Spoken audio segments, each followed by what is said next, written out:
Bueno, buenas noches compañeros, compañeras. Hoy hay una sola compañera, ¿no? Sí, sí. Vamos a tratar de desarrollar el tema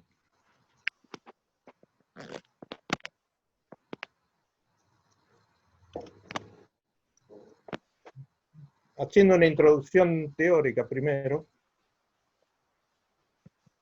y un enfoque. El enfoque que voy a utilizar es el que Perón formula. Perón formula como explicación en la visita a la CGT del 8 de noviembre del 73. Si después lo quieren buscar en YouTube, está el discurso completo. Y él dice, cuando en 1955 el gobierno justicialista debió abandonar el poder para evitar una lucha cruenta, nosotros ya pensamos en el empleo de estos ingredientes. Pero cuando se tiene una organización y no se dispone de una masa organizada y adoctrinada, el expediente no puede ser sino violento para ser empleado en la lucha. Pero cuando se dispone de esas organizaciones, si existe un adoctrinamiento de fondo, es mucho mejor emplear el tiempo ahorrando la sangre, que la lucha suele derramarse casi inútilmente. Cuando debí tomar una resolución que guiase la conducción general de nuestra lucha, yo contemplé precisamente esta situación. Sabía que disponíamos de una masa organizada en gran parte, pero en mayor medida adoctrinada sobre los principios que el justicialismo había puesto en marcha en 1945. Entonces, el primer dilema de toda estrategia es el tiempo o la sangre. Si se dispone de tiempo, se ahorra sangre. ¿Qué enfoque vamos a utilizar aquí? La estrategia de Perón, de la periferia al centro, que algo Aníbal ya se ha referido y otros compañeros en charlas anteriores. Y un pequeño resumen de la estrategia de la aproximación indirecta del capitán Liddell-Hart, que la escribió después de la Segunda Guerra Mundial. Liddell-Hart fue un capitán del ejército inglés que en la Primera Guerra Mundial perdió un brazo y entonces se dedicó a la formación y a la interpretación de la guerra y definió a lo largo de la historia cómo se fue dando la estrategia de aproximación indirecta. Recuerden que en la estrategia hay estrategias donde el tiempo es superior a la sangre, estrategias sin tiempo, que es los chinos tienen básicamente la estrategia sin tiempo, y en todo el tiempo del mundo. Y ya lo vimos en la última charla, en la metáfora o en el cuento aquel del viejo tonto que removió las montañas. Ho Chi Minh venció a los Estados Unidos con una estrategia sin tiempo. Y Mao también venció a los japoneses y luego construyó la China a partir de la estrategia sin tiempo.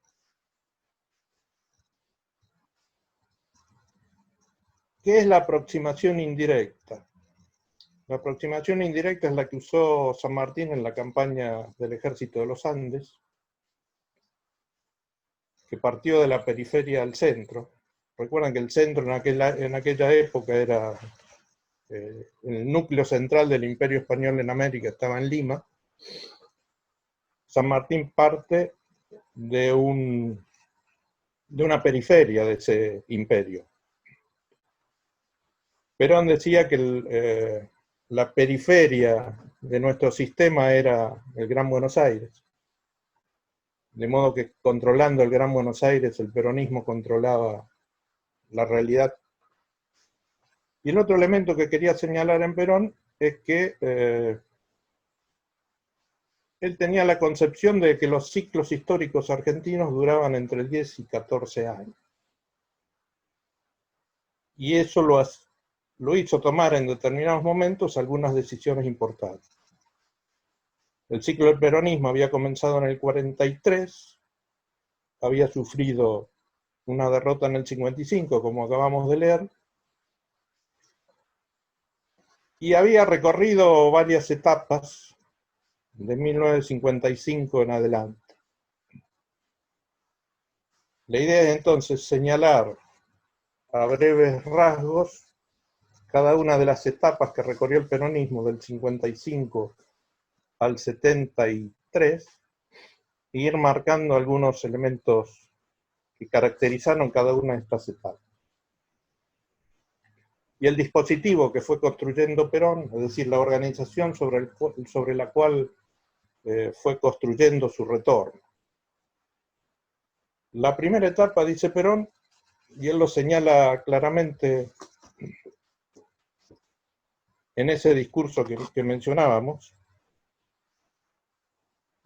donde afirma que lo primero que quisieron hacer es suprimirnos por el terror. Es la revolución fusiladora, el 9 de junio los fusilamientos de José León Suárez, toda la represión y la etapa inicial de la resistencia peronista. La segunda etapa de esta construcción de Perón, del retorno de Perón, podríamos decir que va del 57 al 58, 62, donde después vamos a detenernos en cada una de ellas, donde se pretendió asimilar al peronismo al sistema, incorporándolo a través del pacto de Perón y Frondizi. La tercera etapa la marcaríamos del 63 al 64 con la división del peronismo entre el peronismo sin Perón y el peronismo leal a Perón. La etapa siguiente, del 66 al 70, se intentaron varios procedimientos para destruir al peronismo. Y la última etapa, 72-74, Perón señala que además de todos los certifugios anteriores, todos los mecanismos anteriores, se incorporó el tema de la infiltración. Infiltración ideológica, infiltración intentando modificar los valores fundamentales de la doctrina y la metodología peronista. En esta estrategia de aproximación indirecta, o lo que Perón llamaba de la periferia al centro, Perón construye desde algunos principios fundamentales que señalan esta estrategia.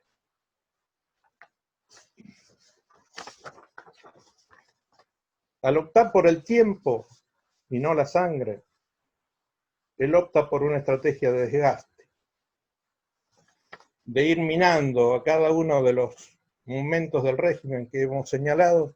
El primer momento obligando al régimen a ir a elecciones, en la etapa del 57-58, y generando un pacto electoral con Frondizi que permita de alguna manera tener mayores espacios de participación, aun cuando la represión continuaba existiendo de otras maneras.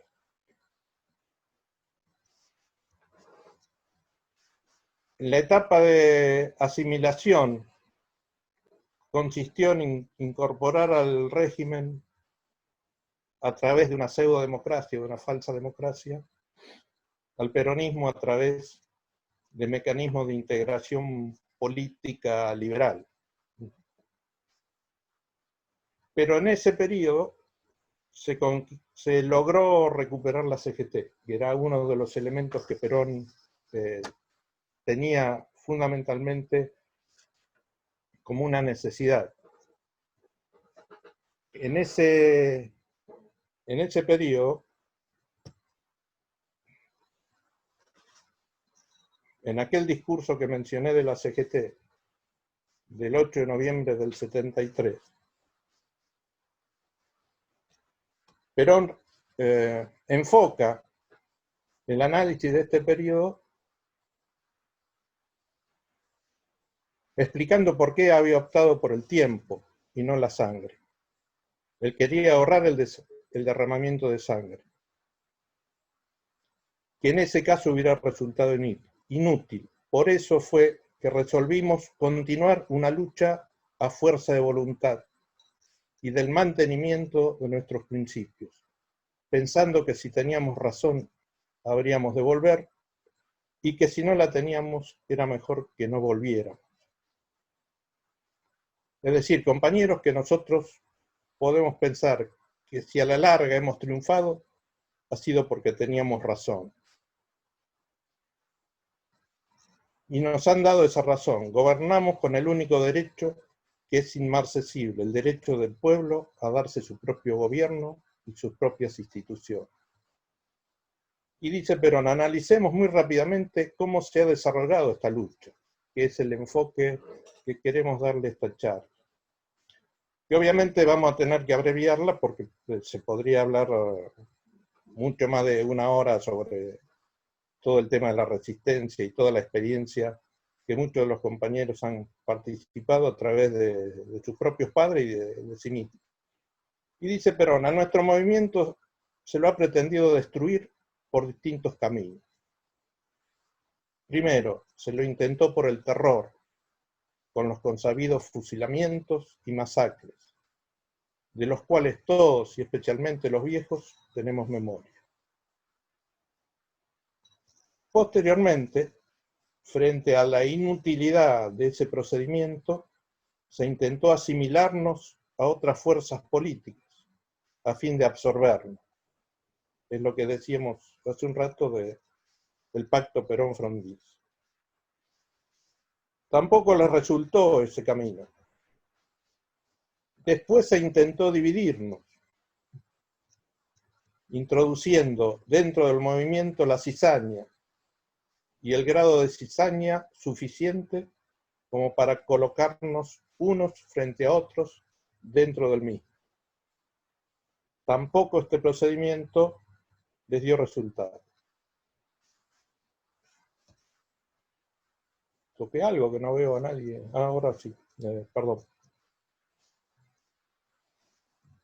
Posteriormente, frente a la inutilidad de ese procedimiento, se intentó absorber, luego dividirnos, y después se combinaron varios de esos procedimientos para intentar lo mismo, pero sin resultado positivo para nuestros adversarios. Yo me pregunto, dice Perón, ¿cómo se intenta hoy conseguir lo que no consiguieron durante 20 años? Hay un nuevo procedimiento, el de la infiltración. Es decir, que se trata por todos los medios, utilizando lo que viene de afuera y lo que se puede gestar dentro de nuestras organizaciones, para producir una disociación por la acción de los propios elementos infiltrados. Esto ha calado en algunos sectores, pero no en las organizaciones obreras. Las mismas, por el gran sentido de responsabilidad de los dirigentes y la férrea organización alcanzada durante estos 20 años, en que los trabajadores advirtieron que la defensa de sus intereses solo puede estar en sus propias manos, constituyen el factor único que las puede convertir en verdadero elemento de poder con la unión y la solidaridad de ellos. Y esto es importante reflexionar lo que dice ahora Perón. Si los trabajadores se dividen, pierden todo su poder. Esto lo vemos en muchas organizaciones. Yo he visitado numerosos países del mundo donde hay 2 o 3 centrales obreras. Es como si no hubiera ninguna. Queda claro, ¿no? Entonces, ¿cuál fue la estrategia de Perón en esta primera etapa? Recuerden siempre que el enfoque es de la periferia al centro, que además es una estrategia de aproximación indirecta, de no enfrentar directamente al enemigo, sino ir socavándolo a medida que se iban dando las circunstancias y construyendo la organización para fortalecer este esquema.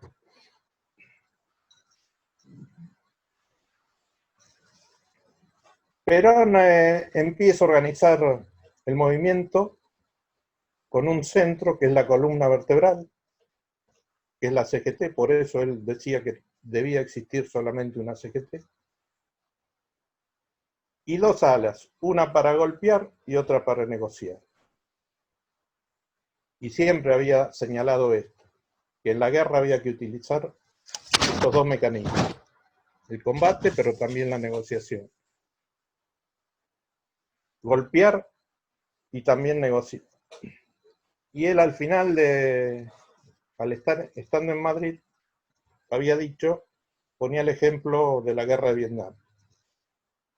En París estaba la mesa de negociaciones, donde participaban Estados Unidos y los vietnamitas para negociar las condiciones de paz, pero por otro lado, en Vietnam se desarrollaba la guerra.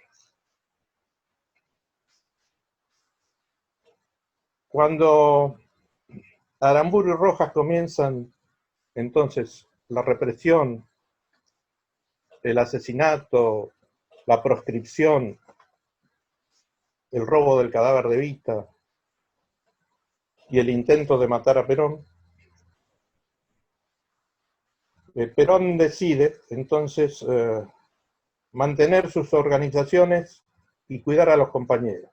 Entonces el primer paso es construir una retaguardia que permita de alguna manera sostener la doctrina, transmitirla a las nuevas generaciones y organizar la resistencia. La retaguardia básicamente es la familia peronista y le otorga a la rama femenina la tarea de transmitir los valores del peronismo de una generación a otra, sobre todo a los más jóvenes. El rol de la mujer entonces es central en esta resistencia. Es aquella que mantiene la música, que mantiene de una generación a otra la transmisión de los valores, que mantiene el sentimiento peronista en momentos en que no se podía hacer público en la calle este sentimiento. La mujer cumple entonces un papel fundamental que Perón va a reconocer a su regreso al país en varios discursos. El papel de la rama femenina y el papel de la mujer como custodia de los valores permanentes de la revolución justicialista. El periodo de Aramburu y Rojas termina entonces con una maniobra de Perón de construir una alianza electoral circunstancial con Frondizi. Recuerdan que Frondizi se había desprendido por un conflicto interno del Partido Radical. Habían quedado la Unión Cívica Radical del Pueblo por un lado y la Unión Cívica Radical Intransigente por otro. Y en enero del 59, Perón inicia una pequeña ofensiva sindical a través de la huelga del frigorífico Lisandro Latorre, que algunos recordarán porque está muy cercano a nuestro barrio y a nuestro corazón en Matadero. El triunfo de Frondizi permite algunos avances en cuestiones tácticas y le permite a Perón ir construyendo, fortaleciendo una organización sindical y exigiendo que el régimen le permita la legalización de los sindicatos y al mismo tiempo recuperar la CGT e ir formando cuadros con una mayor libertad. Recuerden que Perón en ese momento elige irse del país, primero a Paraguay, luego a Centroamérica, Panamá, República Dominicana, Venezuela, y por último recala en Madrid. Según él, porque Madrid le permite una mayor libertad de acción. Un ala del peronismo, encabezada por su delegado personal John William Cook, en un momento le pide ir a Cuba. Perón analiza esa propuesta y dice que es conveniente para el movimiento tener mayor libertad de acción estratégica, y Madrid le iba a permitir esa libertad estratégica, mientras que en Cuba iba a estar en una isla sin mucha posibilidad de movimiento y además con muy poca posibilidad de comunicación. Recuerden que estando en España, Perón tenía contactos con muchos movimientos políticos europeos. Algunos de extrema izquierda, como la ETA, y algunos, la ETA, el ejército revolucionario vasco, la guerrilla irlandesa contra Inglaterra, y algunos otros movimientos que se reunían en París. Básicamente París era el centro de estas reuniones. Perón recupera entonces alguna movilidad a través de la CGT, lanza una fórmula electoral en 1962, Framini Anglada, Perón a la Rosada era el lema. Framini, obviamente el triunfo de esta fórmula produce un golpe de Estado que derroca a Frondizi.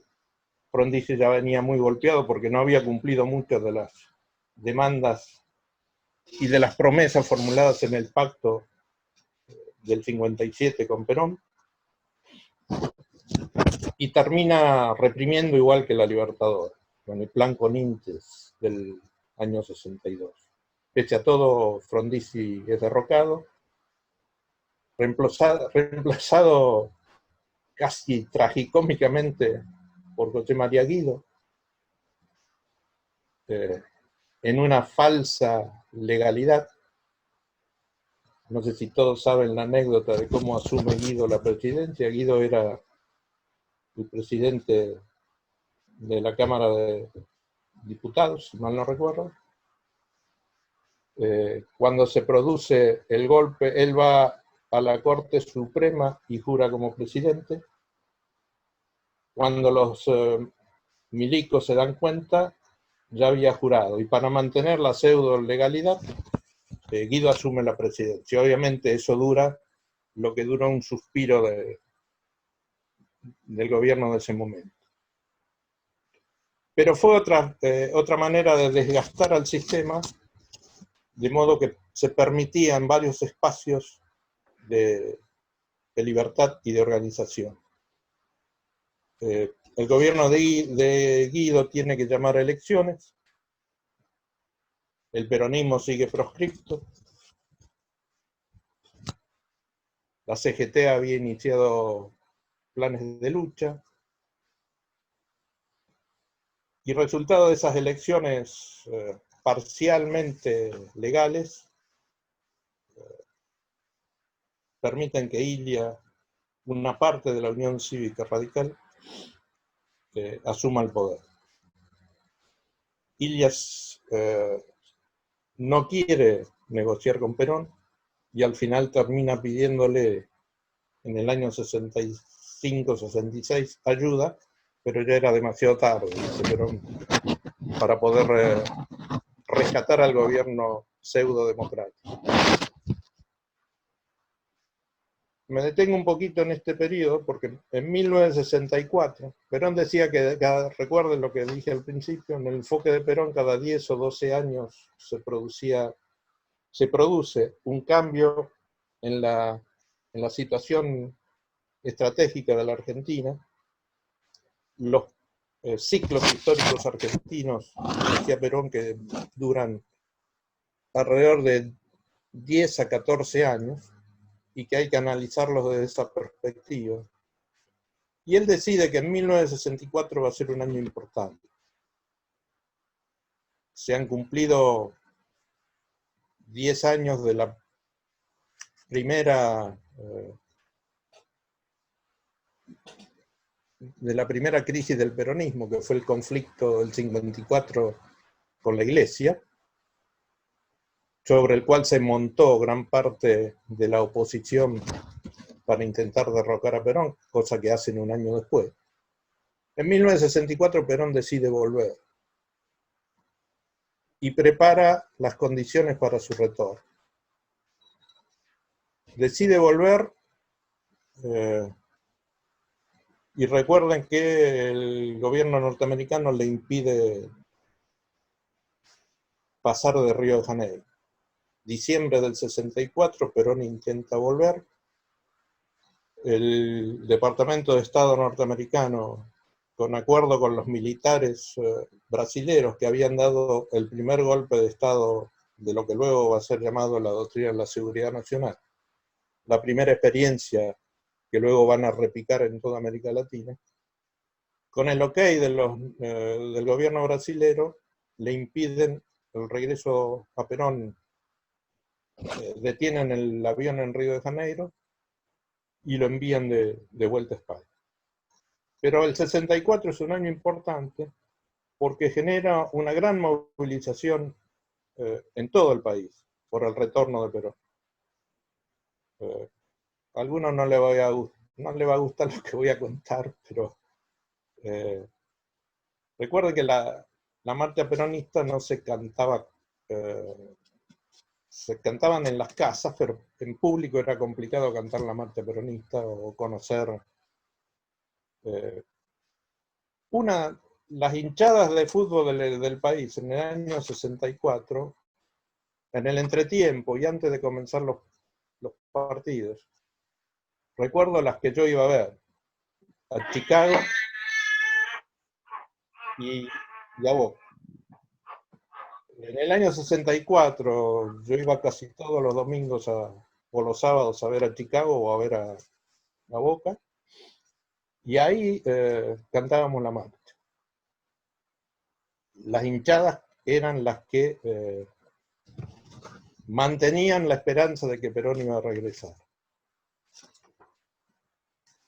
En este periodo del 64 es importante porque yo creo que a Perón lo traicionan varios dirigentes que tenían que organizar el retorno, entre ellos algunos dirigentes sindicales. Recuerdan que viene la crisis con Bandor, el enfrentamiento de Bandor con Perón, cuando Bandor afirma de que para salvar a Perón había que estar contra Perón. Y por otro lado, la CGT de Alonso crea las 62 de pie junto a Perón y una CGT más cercana a Perón. ¿Esto qué hace a Perón? Redefinir la estrategia. Creo que el año 64, del 64 al 68, Perón redefine la estrategia general, la gran estrategia, creando algunas otras organizaciones que la situación permite crear, con la ayuda de los errores que los gobiernos estaban cometiendo. Por ejemplo, la juventud de clase media de la Argentina que en su momento en el 55 había sido antiperonista, los jóvenes universitarios, comienzan a acercarse al peronismo. Los curas, que fundamentalmente habían sido los gorilas que organizaron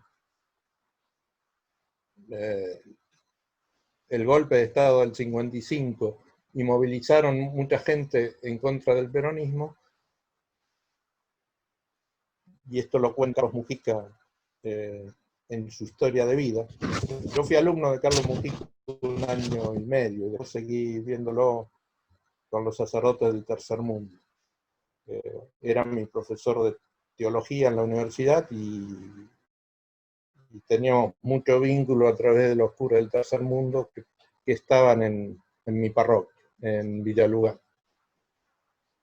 Él me decía que había sido gorila, se había dado cuenta que de los valores del peronismo en el pueblo trabajador, luego de la caída, y ahí se había puesto a repensar todo el tema del peronismo y de la juventud. Es decir, que varios sectores comienzan a vincularse con el peronismo, empiezan a hacer una autocrítica de los errores que se habían hecho y del antiperonismo. Y a partir del 64 empieza entonces una recuperación de sectores de la clase media argentina y sobre todo de los jóvenes, rescatándolos de dos peligros. Uno, el apoliticismo, creo que lo dije bien, y otro, la tentación del foquismo. Una tentación para los jóvenes de clase media y universitarios en la década del 60 fue la Revolución Cubana, el foquismo y el método de construcción de poder a través de la violencia.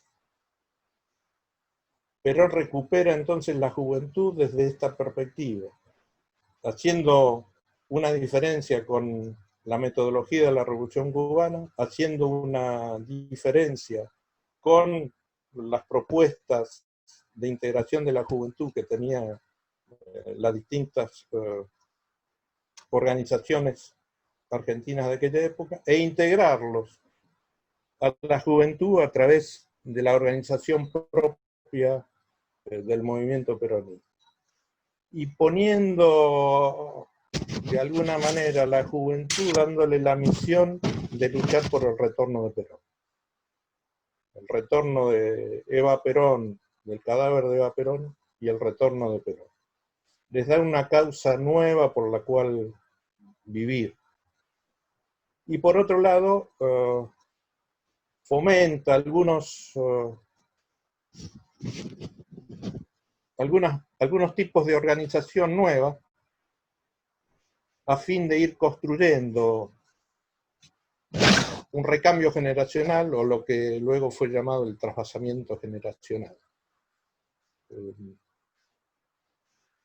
Y recuerden que en aquella época Perón también se maneja en el plano táctico en el país con delegados personales.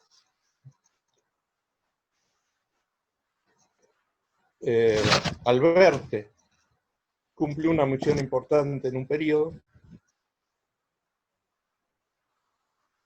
pero Alberti y Cook de alguna manera propiciaban el modelo cubano, propiciaban de que Perón se radicara en Cuba y que la lucha armada era el único camino. Alberti va a ser reemplazado en el 68 por Paladino. Paladino va a ser reemplazado en el 71 y Cámpora va a ser el último delegado de Perón hasta el regreso. Pero siempre va a estar presente esto. El tiempo es más importante que la sangre. Y la organización es la que vence al tiempo. Estos dos conceptos son centrales en Perón. Creo que él está convencido de que esta es la metodología y de que si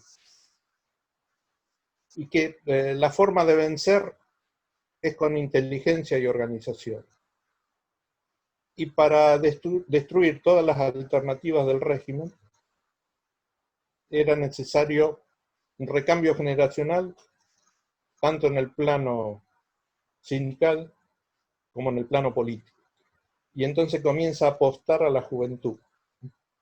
Cansado ya de traiciones, la traición de Bandor fue tal vez la que más lo golpeó en el 64, y algunas otras traiciones menores que se produjeron en ese periodo. El siguiente periodo es el gobierno de Onganía. El gobierno de Onganía pretende, con el apoyo de la Iglesia, de algunos sectores de la Iglesia, y el apoyo de algunos sectores profesionales, crear entre ellos la Universidad de El Salvador de aquel periodo, crear un modelo corporativista similar al Estado franquista, que dure 30 años. La ambición del corporativismo de Onganía era durar 30 años. Bueno, duró lo que duró. Perón intenta, en principio, negociar con ese sistema y lanza la consigna: hay que desencillar hasta que aclare. Esto dura muy poco, porque el modelo impuesto por Onganía comete varios errores graves. Uno es la vinculación de Krieger-Bacena con el sistema capitalista mundial, básicamente con Estados Unidos. Comete el error grave de intervenir las universidades. Comete el intento de manipular la fe del pueblo, consagrando la República Argentina a la Virgen de Luján en un acto público. Todo eso va generando una oposición primero subterránea y luego manifiesta. Y en 1968, Perón analiza la situación de esta manera. Y en esto hay que aprender mucho, Perón, porque Perón no se engañaba a sí mismo. Hace una autocrítica y un análisis de la realidad del movimiento muy claro. Él dice que la lucha de desgaste, mientras no se cuente con la organización, hay que mantenerla pegando cuando duele y donde duele. Estrategia de aproximación indirecta de la periferia al centro, que es lo que queríamos señalar. O dicho en otras palabras, como lo decía Perón, donde está la fuerza nada, donde no está la fuerza todo. Y en esa estrategia él plantea en primer lugar la desobediencia civil, analizando el método de Gandhi para derrocar el imperio inglés en la India. Y por otro lado hace una autocrítica. Hemos sido yunque, hay que dejar de ser yunque para pasar a ser martillo. Yo siempre me reía en Venezuela cuando estaba en la CLAT, en la Central Latinoamericana de Trabajadores. No sé si recuerdan ustedes. El lema el símbolo de la CLAT es el yunque, que por acá lo tengo. Era el yunque. Y esto lo entregaban a los que visitaban la UTAL en reconocimiento. Yo siempre le decía: hay que dejar de ser yunque y pasar a ser martillo, que era la frase de Perón. Entonces, ¿por qué? ¿Qué quería decir para Perón pasar a ser martillo? Tomar la iniciativa y conquistar la libertad de acción. La libertad de acción estratégica, no solo táctica. Y hacerlo todo en su medida y armoniosamente. Ahí está la famosa frase de cómo usar el tiempo por Perón, en su medida y armoniosamente. Empezar de a poco y lentamente, dice Perón en el 68, porque se necesitan miles de predicadores para despertar la mística que en el pueblo estaba dormida.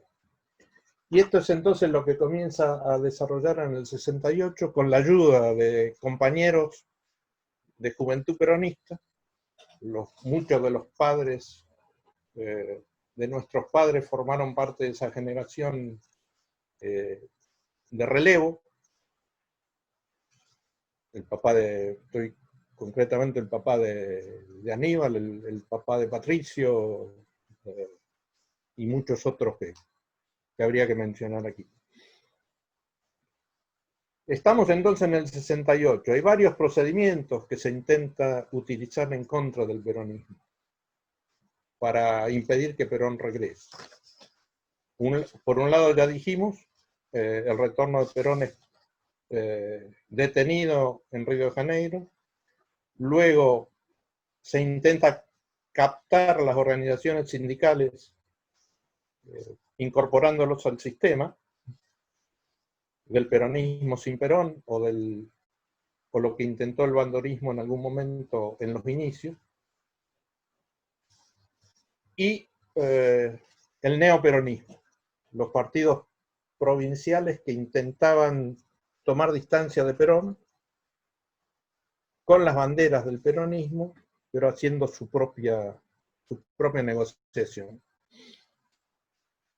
Para evitar esto, Perón envía a Isabel Perón, durante 8 meses está en la Argentina con apoyo de muchos compañeros para impedir que el neoperonismo reemplace al peronismo. Y esto es una de las causas que produce el fortalecimiento o la mayor acción del régimen militar sobre el sistema político argentino. Onganía, Leviston y Lanunce son producto de ese avance, aunque parezca mentira. Cuanto más avanzan los militares en ese modelo, más crece el peronismo en la organización social argentina. El último periodo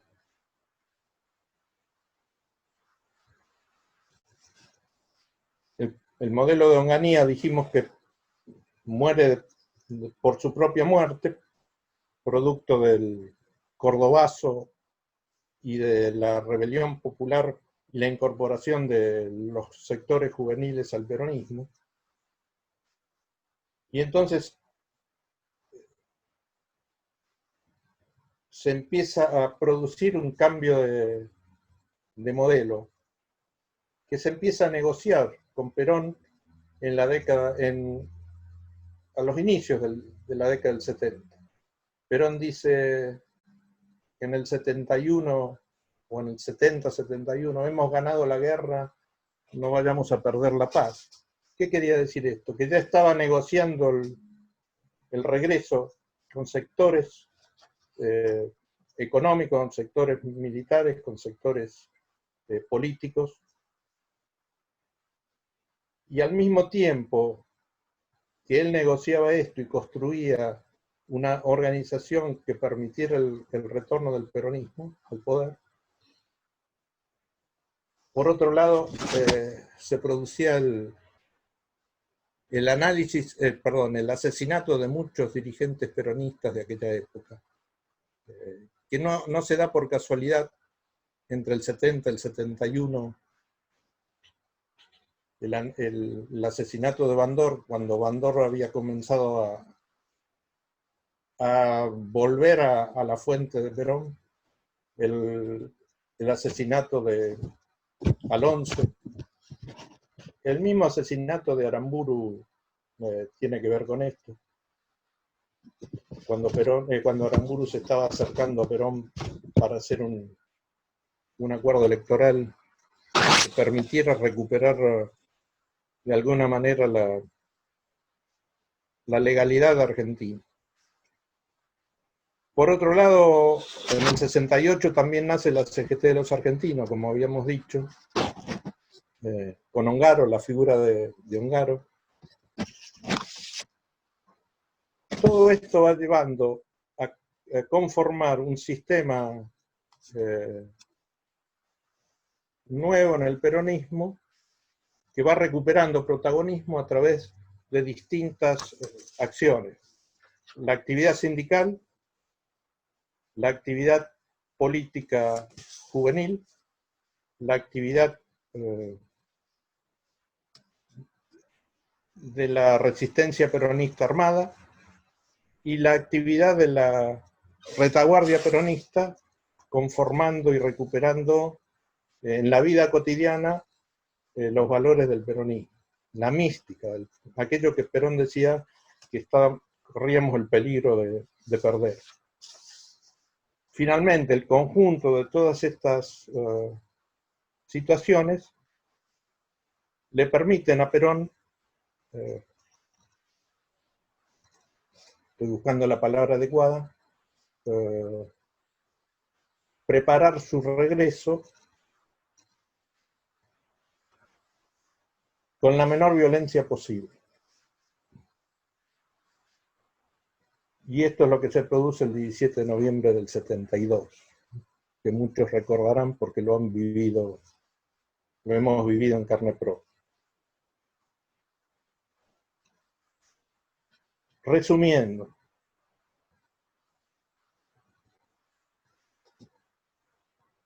la estrategia de Perón fue apostar por el tiempo. La estrategia de Perón fue cuidar a los cuadros. La estrategia de Perón fue formar cuadros, transmitir la doctrina para fortalecer la organización. La estrategia de Perón fue cuidar a las mujeres como reserva estratégica del movimiento, como formadora de las personas.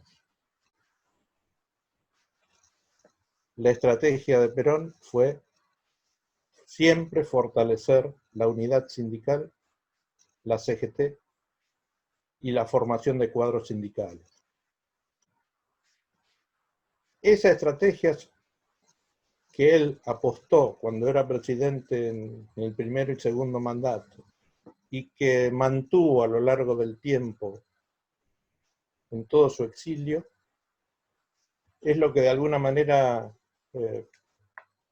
podemos resumir en esta breve charla, de cómo de un hombre que se va con una valija, como decíamos el lunes pasado, llevando la foto de Perón y la imagen de la Virgen de Luján, vuelve un Perón pedido por toda la Argentina de aquella época, la Argentina del 72-73.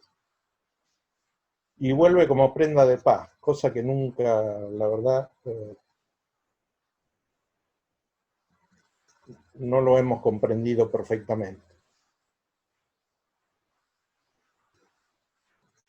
Vuelve luego de 18 años de exilio, lo cual, y vuelve enfermo, vuelve un hombre anciano, que tampoco creíamos que estaba en esa situación.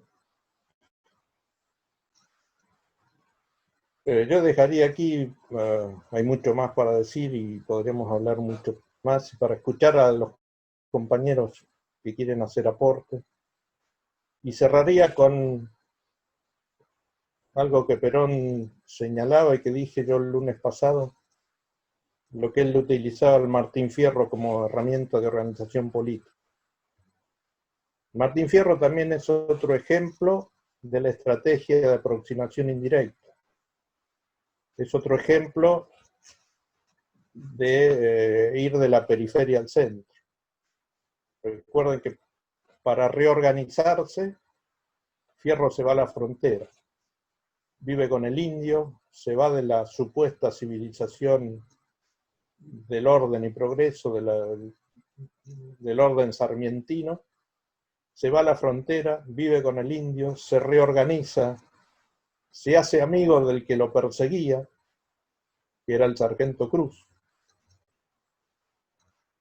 Recupera una mujer en la frontera, que es la cautiva, y la ayuda a bien morir.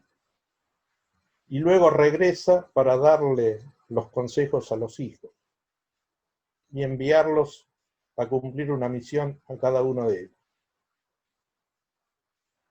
Perón, en el año 68, en un mensaje a la juventud, retoma esta idea del Martín Fierro, y con esto cierro momentáneamente la charla de hoy. Dice, escribe Perón: finalmente, parodiando a Fierro, quiero decirles, y le doy estos consejos que me ha costado mucho adquirirlos, porque deseo dirigirlos, pero no alcanza mi esencia, hasta darles la prudencia que precisan para seguirlos. Estas cosas y otras muchas medité en mis soledades. Sepan que no hay falsedades ni error en estos consejos. Es de la boca del viejo donde salen las verdades. Abrimos el diálogo.